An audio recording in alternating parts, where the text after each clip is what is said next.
Sobre a Bíblia, em Hebreus, capítulo de número 10, como já temos ouvido, estamos no mês da família.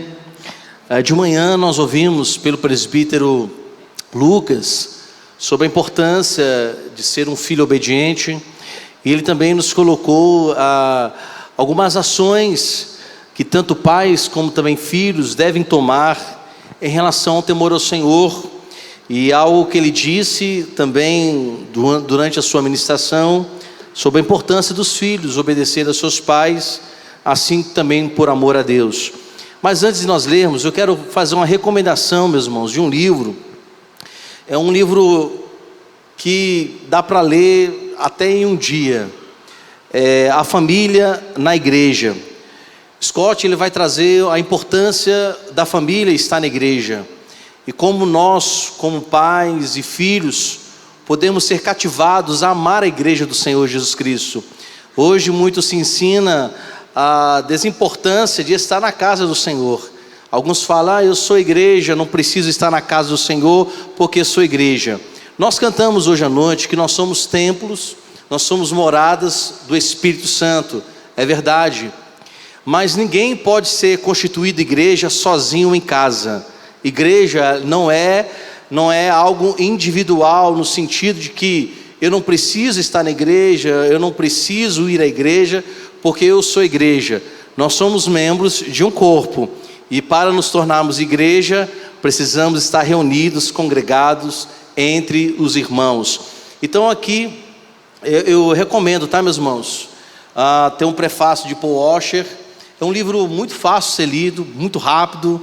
E tanto você que seja evangélico ou não, é um livro muito precioso, vai lhe ensinar muito sobre ser uma família na casa, na igreja do Senhor.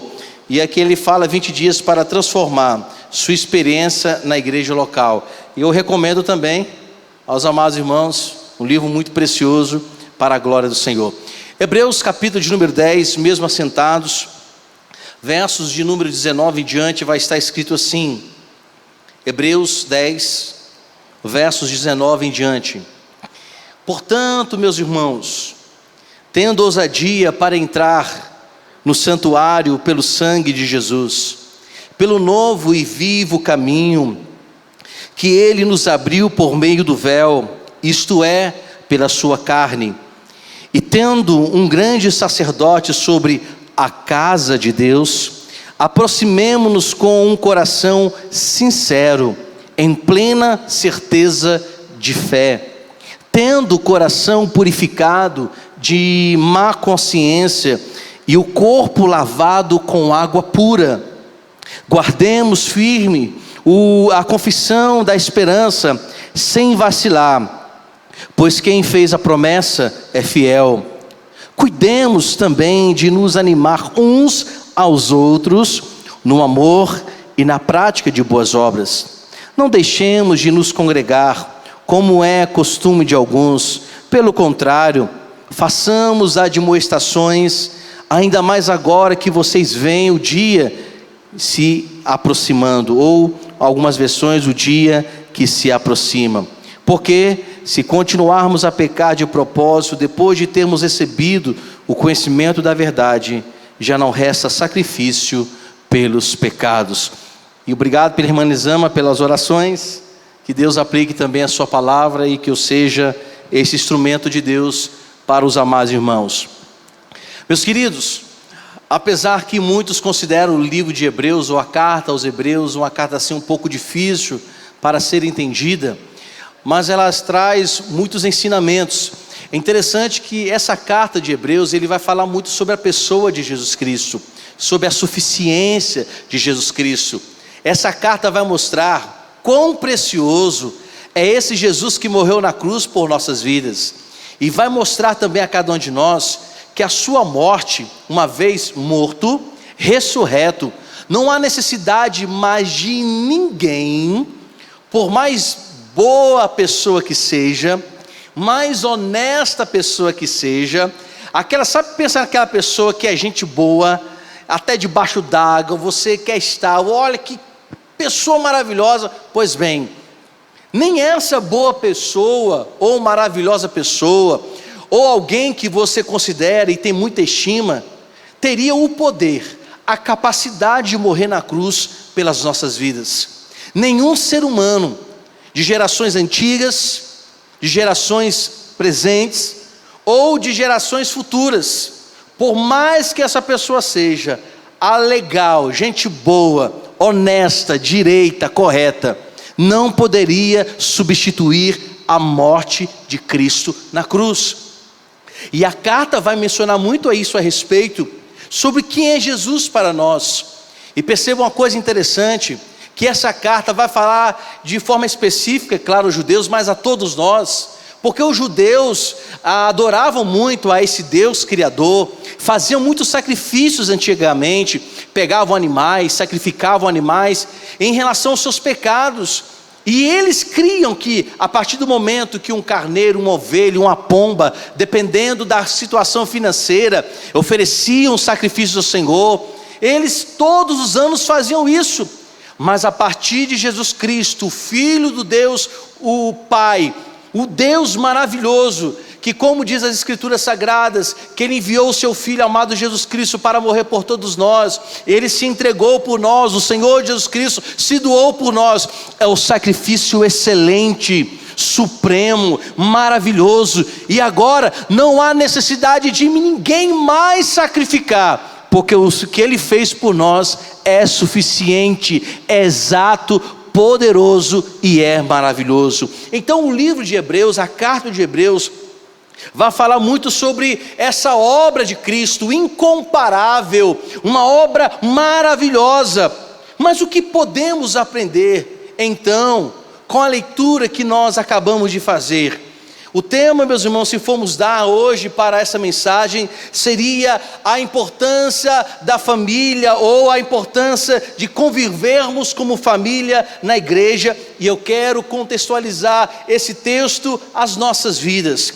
Primeiro nós vamos aprender que o que torna a obra incomparável na família como igreja, evidentemente, é Jesus Cristo. A sua obra é que nos trouxe a igreja ao convívio dos irmãos. Nós vamos perceber também que o Senhor Jesus Cristo nos deixou, vamos dizer assim, privilégios desses deveres em relação a Deus, e também o privilégio de termos o dever de abençoar os nossos irmãos. E vamos finalizar, meus irmãos, expondo aqui a importância também de entendermos a consequência de quando nós rejeitamos o nosso Senhor Jesus Cristo na nossa vida e como família.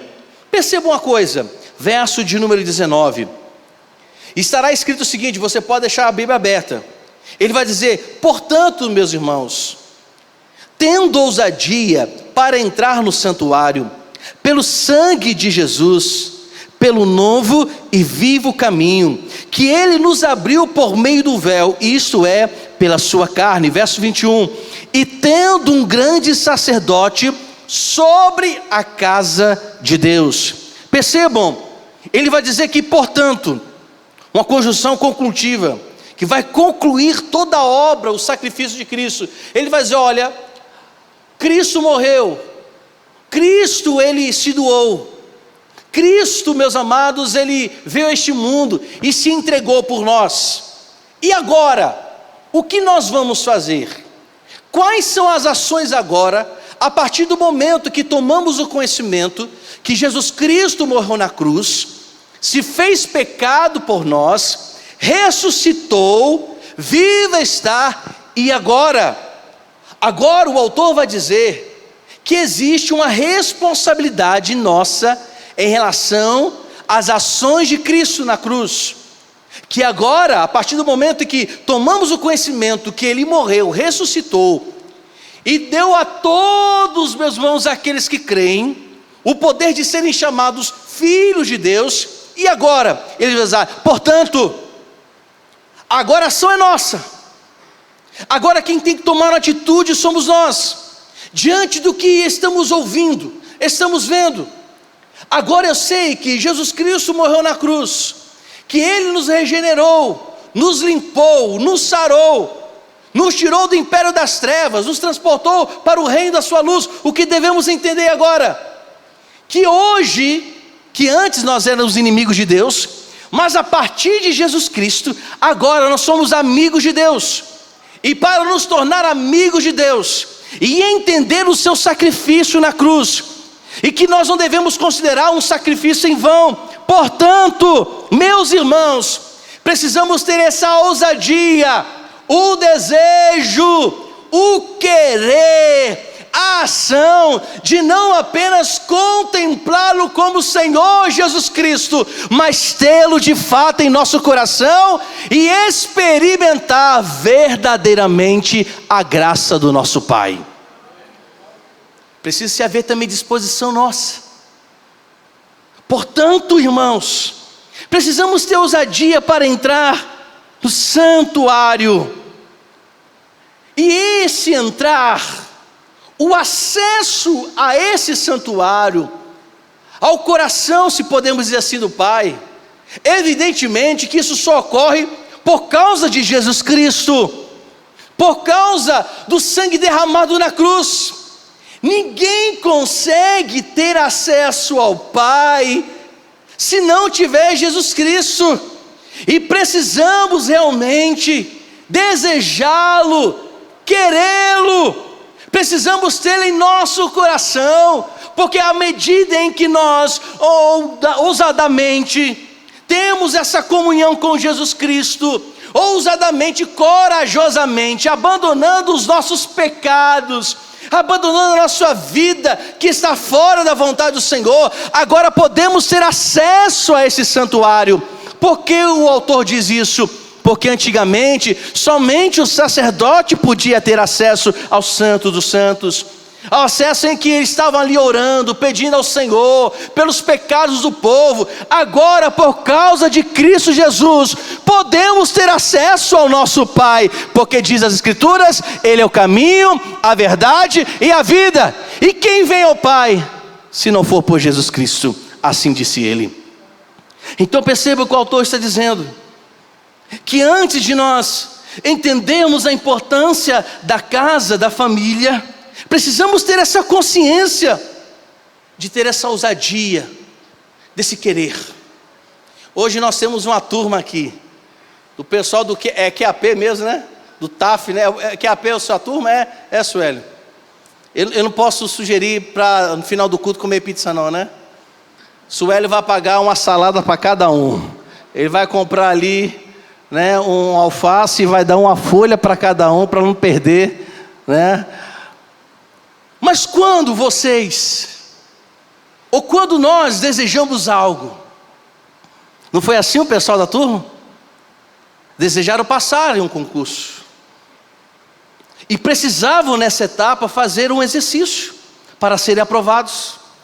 Então precisou ter ousadia, abrir mão de alguns descansos, não é não, Mateus? O nosso bombeiro militar teve que abrir mão, fazer uma educação alimentar, para ter mais saúde no momento do exercício.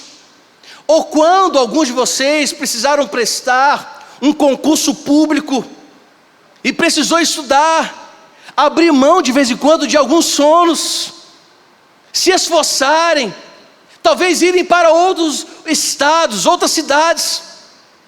Ou até mesmo você, meu amado irmão, quando foi atrás de um emprego, precisou ir aos lugares, fazer o seu currículo, então precisou de uma certa forma ter a ousadia, o desejo, o querer, de ter alguns exercícios para alcançar o seu propósito. Assim também somos nós diante do Senhor, precisamos desejá-lo, precisamos também ter essa ousadia. Porque, meus irmãos, essa aplicação em nosso coração, ela é importante, porque hoje em dia existem várias coisas que poderão nos tirar do foco que é Cristo Jesus, mas o autor está dizendo que nós precisamos ter a ousadia, o querer, o desejo. Por que disso? Porque o Jesus Cristo ao qual nós cremos, é Ele quem nos mostrou o novo e vivo caminho. Foi Ele quem nos revelou o caminho que nos leva ao Pai. Antes existiam muitos esforços para alcançar o Deus poderoso, E alguns, meus irmãos, não conseguiam, não tinham êxito. Mas a partir de Jesus Cristo, todos podem ter o êxito de alcançar em Deus a misericórdia. Como diz as Escrituras e nós mencionamos, éramos inimigos de Deus, estávamos longe de Deus. E quem nos aproximou? Quem quebrou a barreira, o muro da inimizade contra esse Deus? Jesus Cristo. Ele nos mostrou um novo caminho, porque Ele é o caminho. Ele nos mostrou um caminho que era diferente de todos. Alguém já pode dizer o seguinte: mas pastor, todos os caminhos levam a Deus. Não são todos os caminhos que levam a Deus. Há um único caminho que nos leva a contemplar o nosso Deus e sermos chamados filhos de Deus. O nome dele é Jesus Cristo. Ele é um novo caminho. Ele é o excelente caminho. É Ele que é considerado pelo Pai, o nosso Deus, o Salvador. É através de Jesus Cristo que nesse caminho que nós andamos, que não são fáceis, mas necessário andarmos por esse caminho, que uns dias nos levará a contemplar a Deus como Ele é. Veremos Deus face a face. Vocês conversarão com Deus assim como vocês me veem. Apesar que Deus é muito mais bonito, não tem comparação, né, não? Mas nós veremos a Deus face a face. E qual é o caminho que nos levará a ter encontro com Ele? Jesus Cristo. Não apenas o novo, mas o autor fala que é o vivo também. O caminho que é Jesus Cristo, que é novo e vivo, porque Ele diz que é vivo. A Bíblia nos fala, meus irmãos, como nós dissemos e mencionamos, João 14,6, eu sou o caminho, a verdade e a vida. Porque a vida, na verdade, está nele. A vida vigorosa está em Cristo Jesus. É vivo, porque Cristo já não está mais morto. É vivo, porque é um caminho eficaz. É vivo, porque é um caminho que nos conduz à eternidade, mas não à eternidade de condenação. É vivo porque nos conduz a um caminho de salvação. Se torna vivo porque por mais que neste mundo podemos ter aflição, como diz as Escrituras Sagradas, no mundo vocês vão ter aflições, mas vocês devem ter bom ânimo, porque Jesus Cristo está conosco, e Ele que nos conduz a ter vida, e vida em abundância. Porque este caminho que é Jesus Cristo, como está escrito aí também, vai dizer que foi Ele quem nos abriu por meio do véu, isso pela sua carne, o acesso ao Pai. Meus irmãos, o autor está dizendo isso, porque ele entende, que depois nós vamos ver, que para se ter uma excelente comunhão com os irmãos, precisamos compreender a excelência da comunhão com Deus. Eu já disse um dia aqui, numa das mensagens, quando estávamos falando sobre a carta de 1 João, que quando eu aprendo a amar a Deus, eu aprendo a amar o irmão. O irmão pode ser chato, inconveniente, insuportável, mas quem aprende a amar a Deus, saberá amar o chato. Quem aprendeu a amar a Deus, saberá suportar o inconveniente. Não é assim que acontece? Ex-dançarino de lambada, meu irmão, irmão Nino. Já pedi para ele me ensinar, mas disse que ele não vai me ensinar não. Nina, como é belo a gente saber que quando Deus nos ama, nós começamos a amar pessoas estranhas. E nós já dissemos aqui também que amar o próximo não significa que vamos aceitar o pecado. Uma coisa é amar, outra coisa é ser conivente. Uma coisa é dizer que amo o meu irmão, outra coisa é dizer, não, tu está errado, eu vou entrar por isso mesmo, não. Mas nós já falamos isso. Aprendemos a amar. Deus nos dá a capacidade de conviver com Ele. E assim é na família. Quando eu aprendo a amar a Deus, eu vou aprender a amar de verdade a minha esposa, os meus filhos. Saberei amar de verdade você, minha irmã. Saberá amar de verdade o seu marido. Saberá conviver, porque o amor a Deus, a convivência com Ele, nos capacita para tais coisas.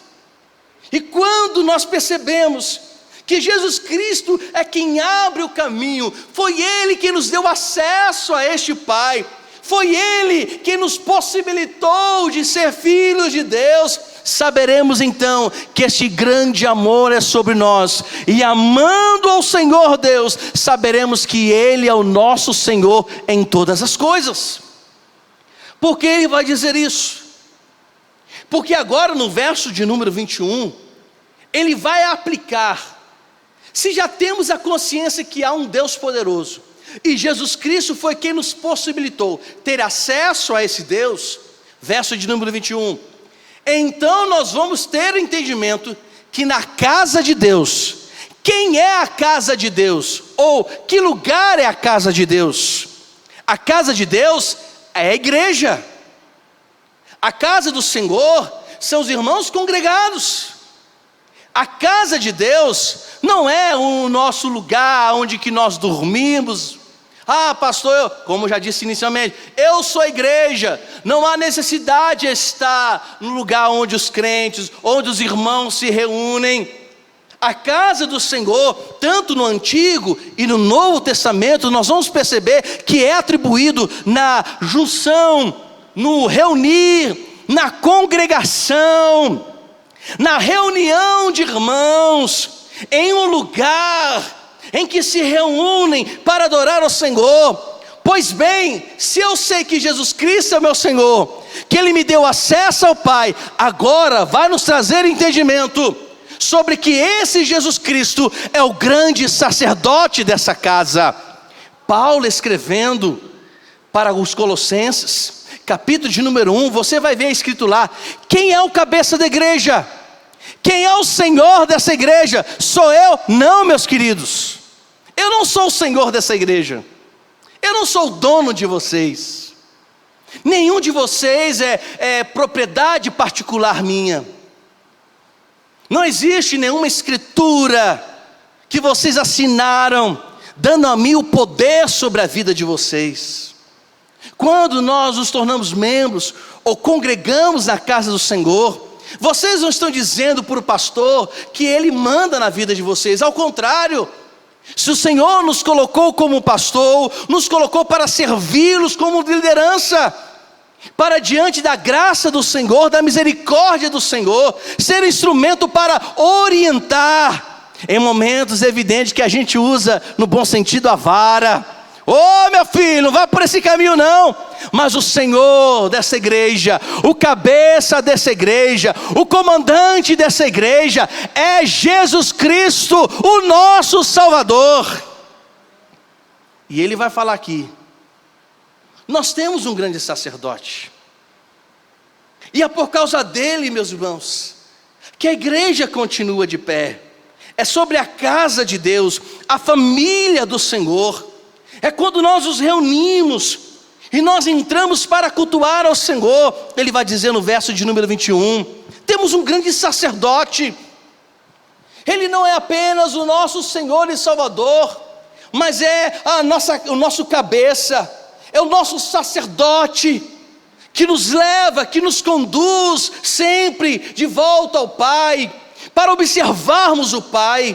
Se vocês prestarem bem atenção ao lermos o Novo Testamento, vocês vão perceber que toda a trajetória de Jesus Cristo é levando o povo a entender quem era o Pai diante deles. Apesar que os judeus criam muito na pessoa de Deus, que criou os céus e a terra, Jesus Cristo estava mostrando que esse Deus Criador não está longe agora, não está tão distante, ao ponto de nós não mais apalparmos Ele, mas a partir de Jesus Cristo, se tornou estritamente possível, se tornou acessível agora, por causa de Jesus Cristo. Temos uma comunhão fora do comum com esse Deus, porque Jesus Cristo diz: olha, quem me recebe, recebe ao meu Pai. Quem recebe Jesus Cristo está recebendo Deus. Quem recebe Jesus Cristo também está recebendo o Espírito Santo, que também é Deus, que habita em nós, que nós o chamamos de o Consolador. Ele é o Senhor. Percebam que Ele vai trazer esse entendimento sacerdotal, de orientação, de liderança, na casa do Senhor também. Por isso, meus amados, precisamos nos esforçar também para congregarmos, nos unirmos. Porque na casa do Senhor, ou você fala: mas pastor, tem tantas imperfeições. Verdadeiramente, há muitas imperfeições por causa dos homens, mas a igreja se torna perfeita por causa de Cristo. Por nossa causa, evidentemente, a igreja, ela é imperfeita, e não adianta mudar de igreja, as imperfeições continuam. Você vai lá para a presbiteriana, você vê um pastor bonitão, cabeludo, eu vou mudar porque... Aí você vai chegar aqui e ver um careca, tão limitado como o pastor Calvino. Então vai ali para a igreja batista, tem o pastor Sebastião, gente boa, um velhinho, gente boa, pensa um velhinho, gente boa. Vai chegar lá, você vai perceber que ele também é imperfeito. Mas o que torna a igreja atrativa não são os holofotes. O que torna a igreja atrativa, por mais que ouvimos canções maravilhosas como nós temos ouvido aqui, como temos hoje, graças a Deus, 2 corais na igreja, por mais que você chega e observe a igreja, uma igreja bonita assim, centenária, bonita, com gente bonita. Eu estava ali na porta, quem entrou de gente perfumada não está no gibi, só entrou gente perfumada, gente arrumada, Algumas irmãs entraram com os cabelões aí, só para me humilhar. Não tem problema não, eu vou orar por você também. Mas o que torna a igreja bonita? Nada disso aqui a torna bonita. É o sacerdote nessa casa que torna a igreja atrativa. É a palavra do Senhor que nos edifica, que nos torna a casa do Senhor atrativa.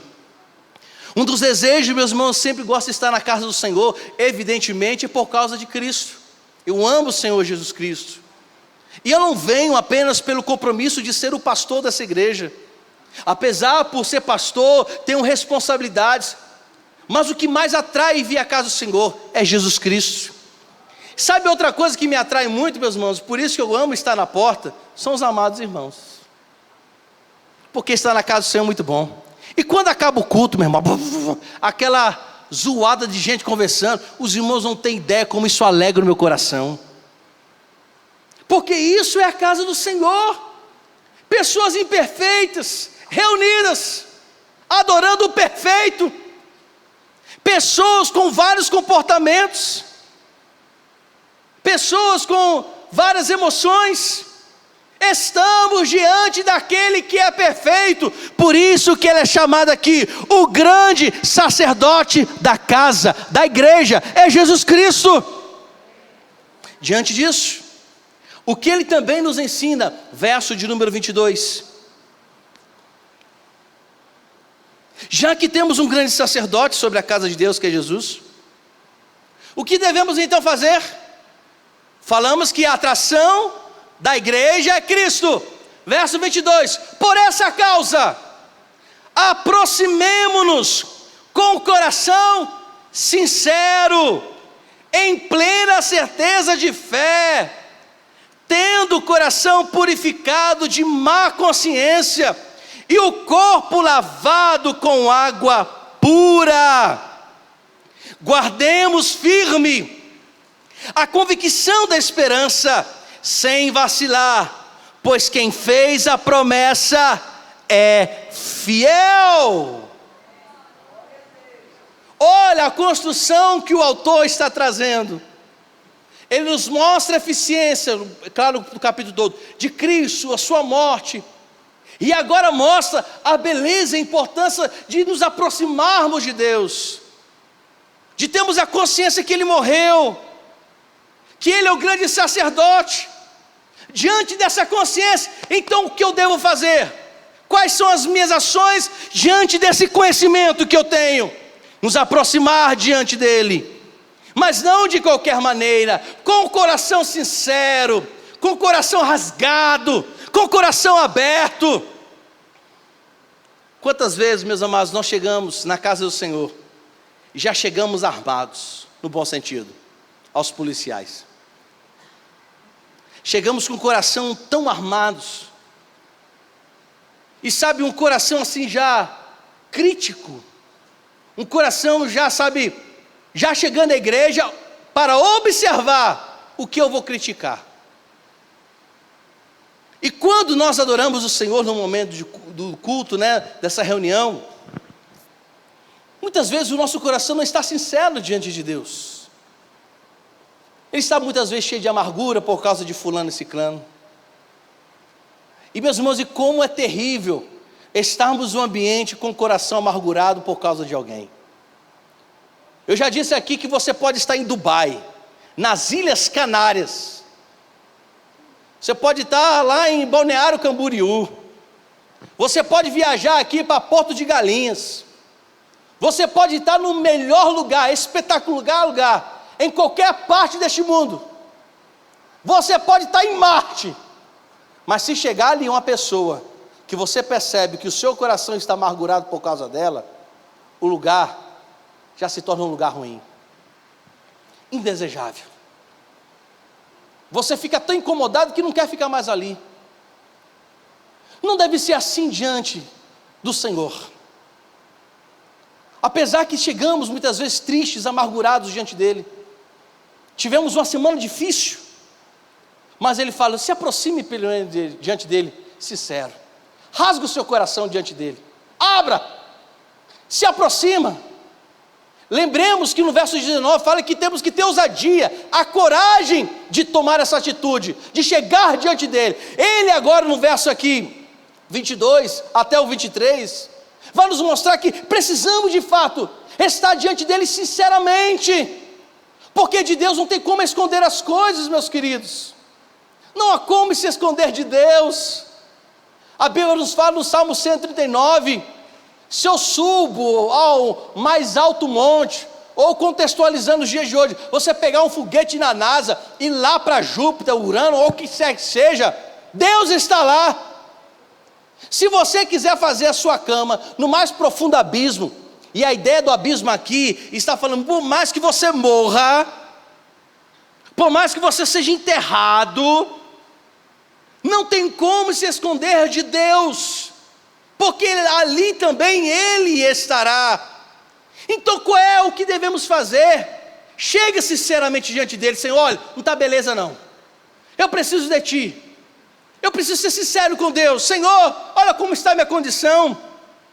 Seja sincero para Deus, seja transparente para o Senhor. Aí você pergunta, mas pastor, Deus já não conhece a minha mente? Sim, mas é importante abrirmos, falarmos, verbalizarmos muitas vezes o nosso coração diante dEle, a condição do nosso coração. Por que isso? Porque também para se chegar diante dEle, temos que ter também plena certeza da fé. Não duvide diante do Senhor, creia que Ele é Deus. Por mais que as situações nos façam duvidar de que Deus exista, por mais que as aflições nos façam esmurecer e não acreditar mais nas transformações de Deus, continue crendo, porque Ele é Deus, Ele é Senhor, e sabe o porquê que você está passando. E você pergunta, eu estou só? Não, Ele está contigo quando se você se deita, se levanta, Ele sabe, te conhece. Então tenha certeza nele, convicção nele, porque Ele sabe como agir na sua vida. Ele também vai nos ensinar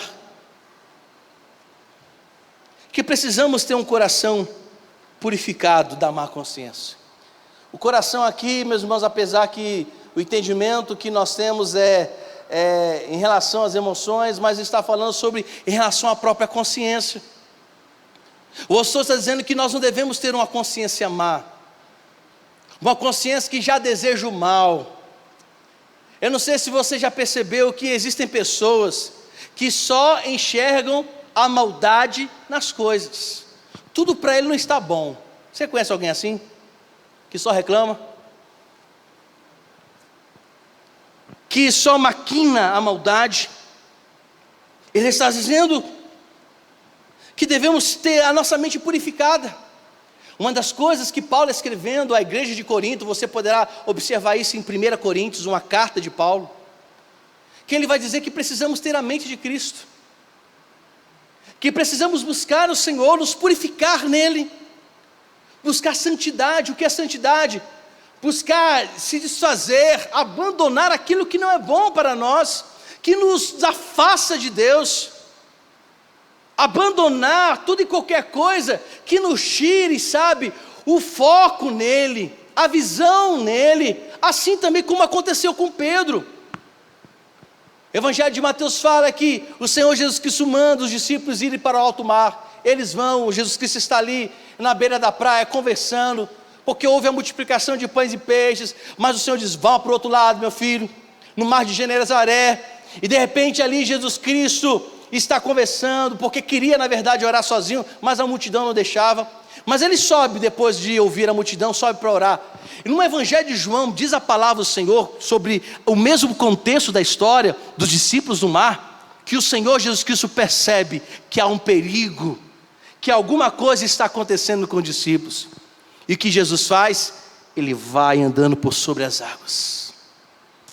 E nós sabemos a história que Pedro duvida, os discípulos duvidam, e de repente o Senhor Jesus Cristo fala: vocês não devem ter medo, sou eu, Jesus Cristo. Pedro, meus irmãos, como era assim meio intrometido, Pedro ele era assim meio intrometido, meu irmão. Se é o Senhor mesmo, eu quero ir até onde o Senhor está. Perceba uma coisa, que Pedro não chama Jesus Cristo para vir para o barco. Venha para cá, Jesus Cristo, chegue para cá para a gente saber que tu és Deus, para saber que tu és Jesus, melhor dizendo. Mas não, Pedro fala: eu quero ir até onde o Senhor está. Aí Jesus: então venha meu filho, chega para cá. Quando ele pisa na água, ele percebe que a água é possível andar nela. Ele dá o primeiro, o segundo, o terceiro passo, vai se aproximando de Jesus Cristo, até o momento que ele tira o olho de Jesus Cristo, começa a observar as coisas que não deveriam, e começa o que, meus irmãos? A afundar. A mesma coisa na nossa vida assim com Deus. Quando nós não estamos focados nele, quando a nossa fé não está nele, e a nossa mente está tão perturbada de tantas coisas más, tão ansiosa, nos preocupando com tantas coisas, começamos a tirar o foco daquele que pode nos livrar, começamos a tirar o foco daquele que pode nos ajudar, que pode resolver problemas que nós não podemos. Aí começamos a afundar, achando muitas vezes que as nossas experiências poderão resolver, mas percebemos que nos afundamos ainda mais. Olha, meus queridos, não tire o olho de Jesus Cristo, mantenha sua mente nele, e ele te ajudará a dissipar tudo aquilo que é mal na sua mente. E por fim, meus irmãos, porque o Senhor Jesus Cristo nos fala sobre isso? Não tendo uma mente má, nos purificando, tendo a certeza, verso 23, não apenas isso, mas guardando firme a confissão da esperança, sem a gente vacilar, porque ele é fiel. Para quê? Verso 24, para cuidarmos bem das pessoas também. Uma pessoa de má consciência não consegue ajudar a outra como deve, só atrapalha. Uma pessoa que não está bem não consegue ajudar ninguém, só atrapalha. É por isso a importância da igreja. A gente chega aqui quebrado, esmurecido, sem forças, aí de repente um irmão, sem nenhuma pretensão de nada, apenas nos dá um sorriso, nos dá uma paz do Senhor. De repente a gente começa a ouvir Nino pregar. Amém, Nino? Eu vou marcar uma agenda para você pregar na igreja. A gente ouve o Senhor através de uma oração. A gente vai se fortalecendo. A gente vai tornando vida, sabe? A gente vai respirando. Observe no verso de número 26. Melhor dizendo, 24. Nós devemos cuidar também de nos animar uns aos outros, no amor e na prática de boas obras. Percebam que para que isso aconteça, a minha mente precisa estar bem. Para eu animar os outros, meus amados, eu preciso também estar animado. E como eu me animo? Olhando para Cristo, tendo a minha mente purificada nele. Como eu consigo animar alguém que está triste? Como eu consigo ajudar alguém também que está precisando? Quando Cristo Jesus é sobre mim, o meu coração está aberto para Cristo, a minha mente está livre de toda e qualquer pensamento ruim, porque quem pensa, meus irmãos, maldade, ruindade, dificilmente pensará coisas boas também de alguém. É como uma pessoa que foi decepcionada por alguém, foi traída por alguém. Para você tomar a confiança de novo com outra pessoa, leva tempo. O que Jesus Cristo está dizendo? Vamos animar uns aos outros. Vamos colocar o ânimo. Vamos levantar alguém que está caído. Verso 24, cuidem, se esforcem de animar uns aos outros. Olha só a expressão que ele vai usar, no amor. Mas o amor a quem? Primeiramente amar a Deus. Quem ama a Deus acima de todas as coisas, volta a dizer e ser enfático, saberá como amar o irmão. Não é aceitar o erro, mas saberá amá-lo. Tem aqui o pessoal da diretoria eclesiástica, Esas Nunes, os meninos, é o nosso pastor internacional, eu sou o municipal, está ali o presbítero Esas, é o presbítero mundial, tem o universal e o galactical. Eles me ajudam também, juntamente com muitos presbíteros, nos ajudam no exercício espiritual dessa igreja. Meus irmãos, olha, eu às vezes sou chato, mas eu louvo a Deus, porque se eles não me amassem, meu irmão, acho que o negócio estava feio, não é, Essas? Por que a gente suporta o irmão?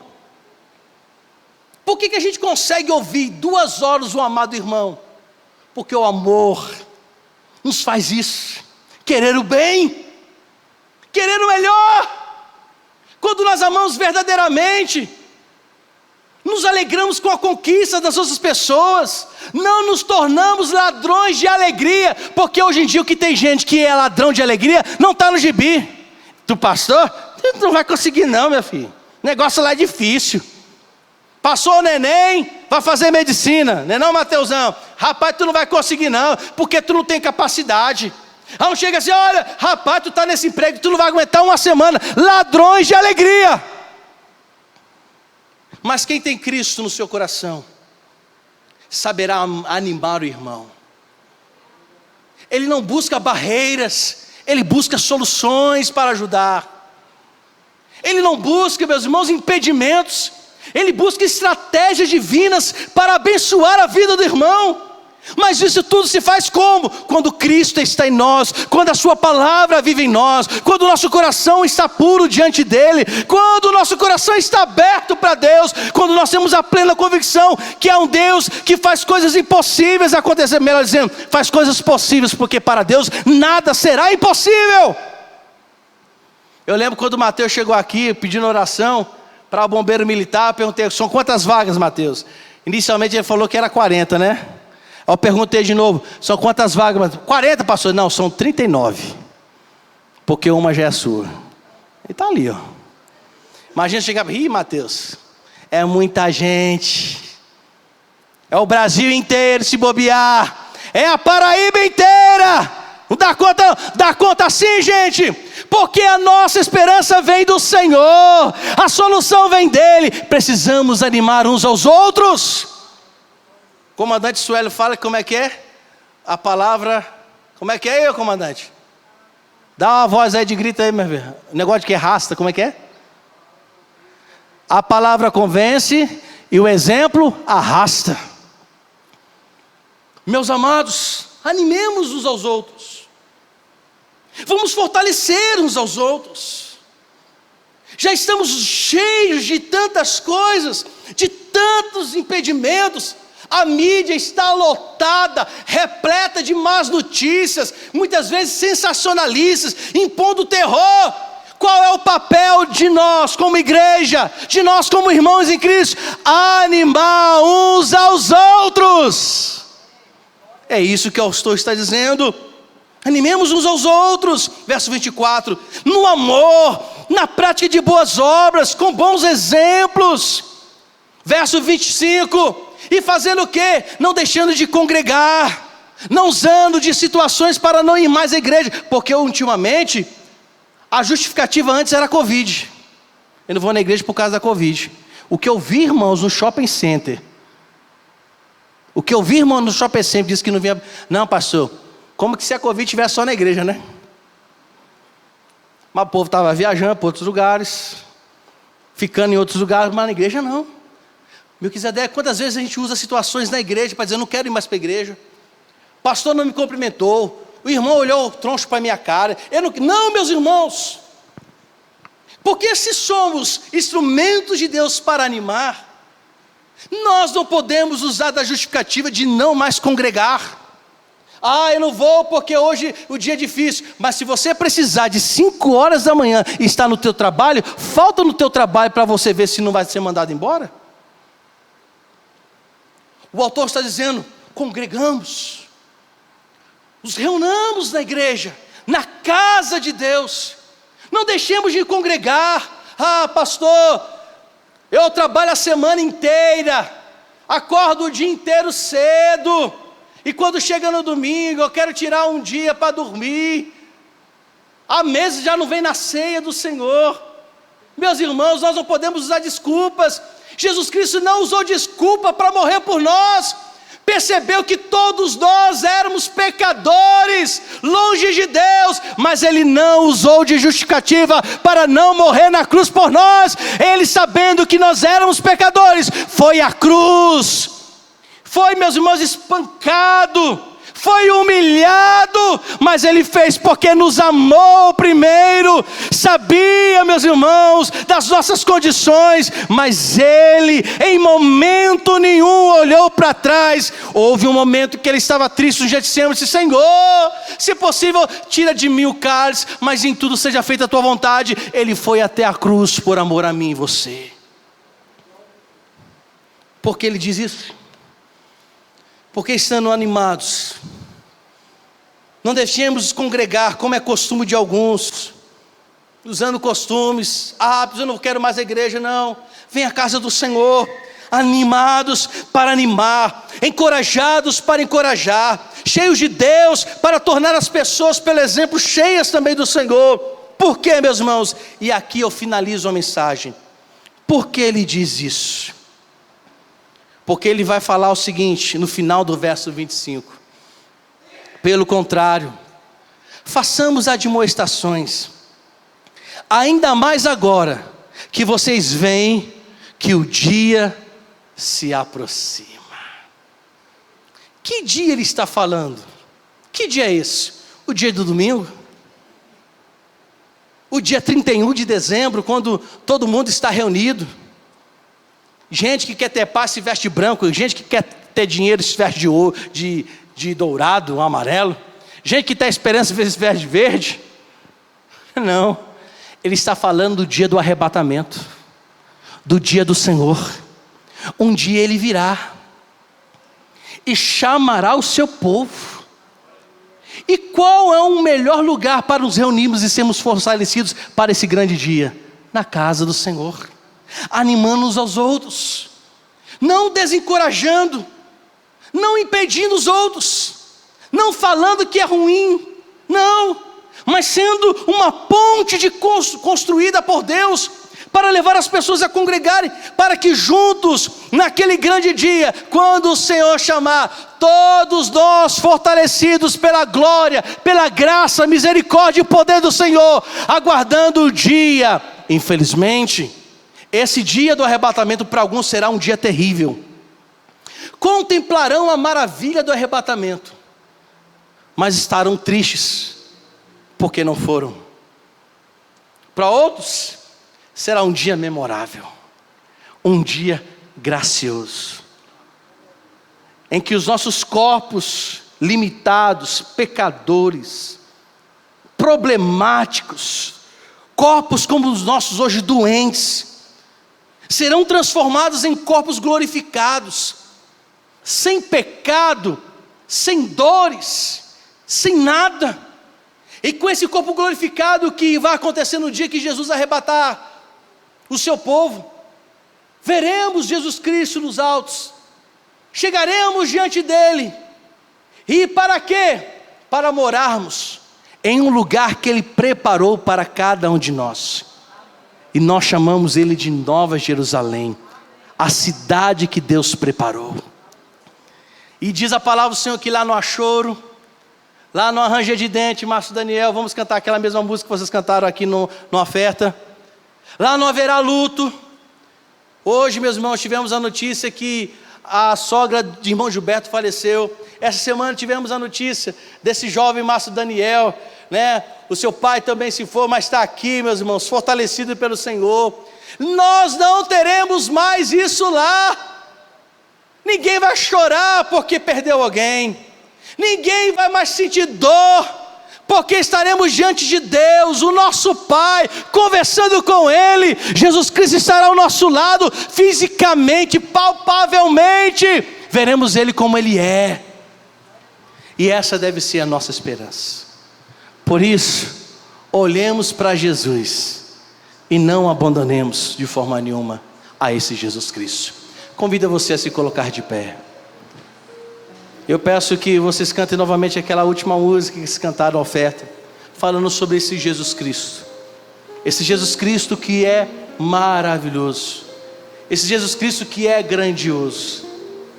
Então você na casa do Senhor, na igreja, mantenha o seu coração, a sua família esperançosa nele. Cantemos no nome de Senhor Jesus.